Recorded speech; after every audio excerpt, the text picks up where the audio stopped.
Dalam kondisi apa kita kemudian bisa mengqasar salat? Satu, bahasa Qur'annya. Idza darabtum fil ardi. Jika Anda sedang beraktivitas di muka bumi. Ya, melakukan perjalanan. Ya, diistilahkan dalam bahasa hadis safar.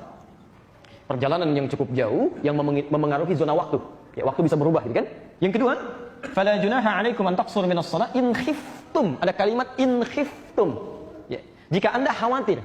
Jika Anda khawatir, kata para ulama kalimat in khiftum, jika Anda khawatir, kalau dipisahkan dengan kalimat safar, ada kondisi-kondisi tertentu yang saat kita tidak safar, cuma ada kekhawatiran kalau tidak mengqasar, jadi persoalan misalnya. Ya, misal, seperti tadi ada dokter gitu kan, kemudian dia akan melakukan tindakan, tindakannya harus segera dilakukan, tapi tidak sampai waktu asar misalnya. Ya, zuhur, tapi harus cepat. Pasien darurat nih, pasien darurat sekarang misalnya kan. Tayyib, pada Allah dia mau sholat, ya, masih ada waktu misalnya 5 menit kan, atau 2 menit. Dia bisa lakukan qasarnya sekalipun dalam kondisi, mohon maaf, tidak dengan jamaknya. Ya, langsung zuhur misalnya jadikan 2 rakaat. Atau kondisi berbeda. Ada in khiftum dari kata khauf, khawatir. Ya, kondisi peperangan, ya, kan tidak sedang safar ya. Ya, Anda sedang peperangan, terjadi misalnya peperangan tertentu, tiba waktu sholat, Anda boleh dirikan. Bahkan istilahnya sholat khauf di sini. Ya, sholat khauf. Jadi begitu sedang Anda tunaikan, Anda bisa qasar, nanti sifatnya beda dengan sholat seperti biasa. Teman-teman sekalian, dalam kondisi seseorang sedang berperang di sini, sekalipun tidak dalam keadaan safar, dia boleh mengqasar waktu sholatnya, menjadikan yang 4 ini menjadi 2 rakaat. Jadi, ini yang kedua yang disebut dengan sholat qasar. Satu sholat apa namanya? Jamaah. Yang kedua apa? Qasar. Baik. Yang ketiga, ada kondisi yang memaksa Anda, atau menjadikan Anda mesti menggabungkan keduanya. Jamaah plus qasar. Allahu Akbar, Anda ingin ke Bandung dari kilometer 57, macetnya luar biasa, diduga sampai sana maghrib gitu kan. Sementara begitu ke kilometer 57 berdesakan satu dengan yang lainnya, masih cepat keluar lagi, rest area dibatasi.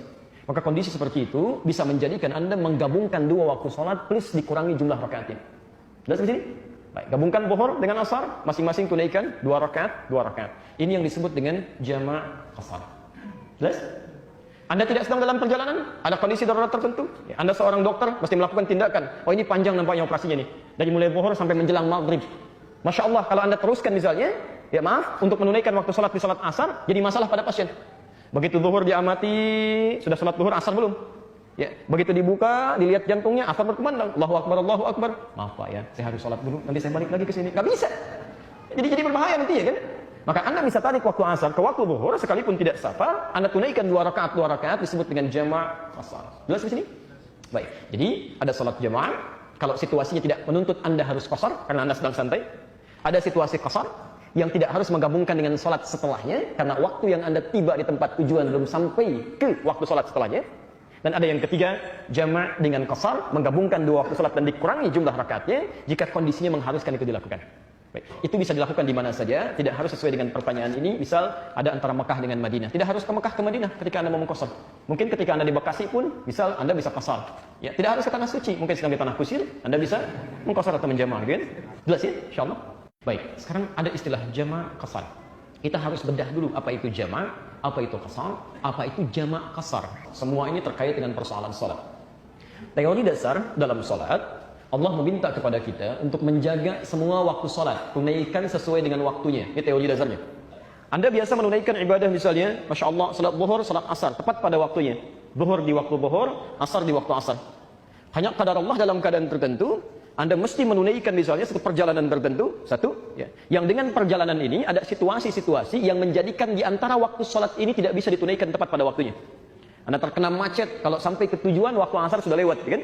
Atau misalnya Anda tidak bepergian, tapi situasinya tidak memungkinkan Anda menunaikan sholat dimaksud tepat pada waktunya atau dengan jumlah yang sama. Ya, seorang dokter akan melakukan tindakan. Ya, begitu saat dia akan operasi dimulai, diprediksi tindakan itu dari mulai zuhur sampai dengan menjelang maghrib melewati batas asar. Dia tidak safar, tapi ada kondisi tertentu yang tidak bisa dia lakukan, ya maaf, dan tidak bisa mengerjakan sholat seperti halnya pada waktu yang semestinya yang telah ditetapkan semula. Bagaimana situasinya? Maka dalam hal inilah kemudian muncul tuntunan-tuntunan Al-Quran dan hadis-hadis Nabi SAW untuk memberikan solusi. Kita mulai dari yang pertama dulu. Ada situasi saat akan menunaikan salat yang dimaksudkan, kita tidak bisa menunaikan salat dimaksud, ya, salah satunya, pertama terkait dengan waktunya. Tidak bisa ditunaikan tepat pada waktu yang dimaksudkan karena kondisi tertentu. Ya. Misal, dalam kondisi kaitan dengan perjalanan. Saya akan melakukan perjalanan dari Bekasi ke kota Bandung, ya berangkat misalnya jam 10, Qadar Allah biasanya hanya 2 jam, ya, bisa di Bandung langsung sholat zuhur, tiba-tiba ada kemacetan luar biasa, ya, sampai misal, ya, sampai di kilometer 57 sudah masuk ke waktu zuhur, tapi diprediksi hampir sampainya nanti misal maghrib, ya, maghrib di kota Bandung.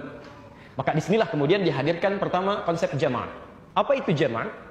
Jamaah itu menggabungkan 2 waktu sholat yang jaraknya berdekatan untuk dikerjakan di salah satu waktunya.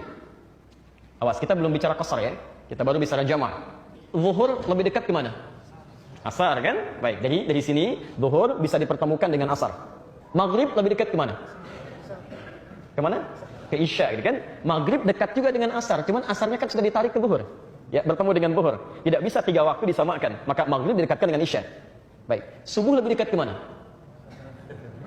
Baik, subuh tidak dekat kemana-mana ya. Baik, karena itu oleh Allah dijadikan waktunya sangat lapang kan? Dari isya ke subuh jauh, dari subuh ke zuhur juga jauh. Jadi tidak ada alasan bagi Anda untuk menjamaknya. Persiapan ke subuh pun begitu lapang. Jadi Anda bisa bangun lebih awal dan bisa berhenti lebih cepat untuk persiapan sholat zuhur. Jadi jangan mengada-ngada besok saya jamak isya dengan subuh sekaligus itu kan, supaya bangunnya enak. Tidak ada, oke? Okay? Konsep ini Anda perhatikan, tidak ada jamak salat subuh dengan yang lainnya. Baik, sekarang kita ambil contoh misalnya. Zuhur kita gabungkan dengan asar. Menggabungkan disebut apa tadi? Jamaah.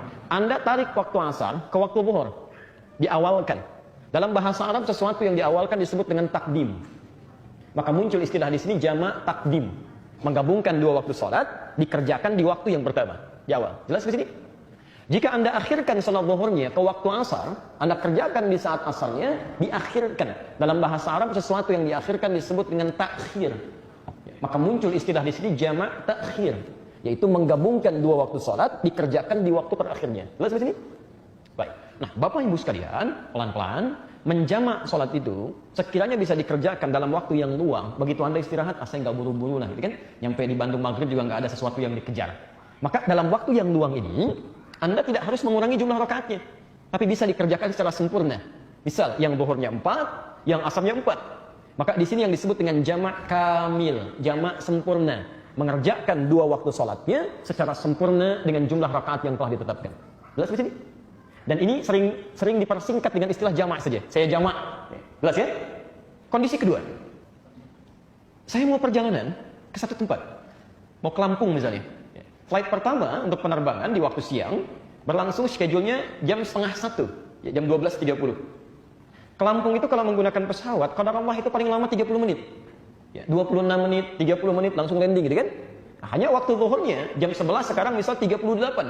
Ya, kadang-kadang semakin naik 11.50 gitu ya. Anda masih punya kesempatan sholat di situ untuk menunaikan sholat zuhur. Tapi yang jadi masalah kadang-kadang saat menunggu misalnya sampai ke iqamatnya ditunaikan 4 rakaat, orang sudah masuk ke pesawat.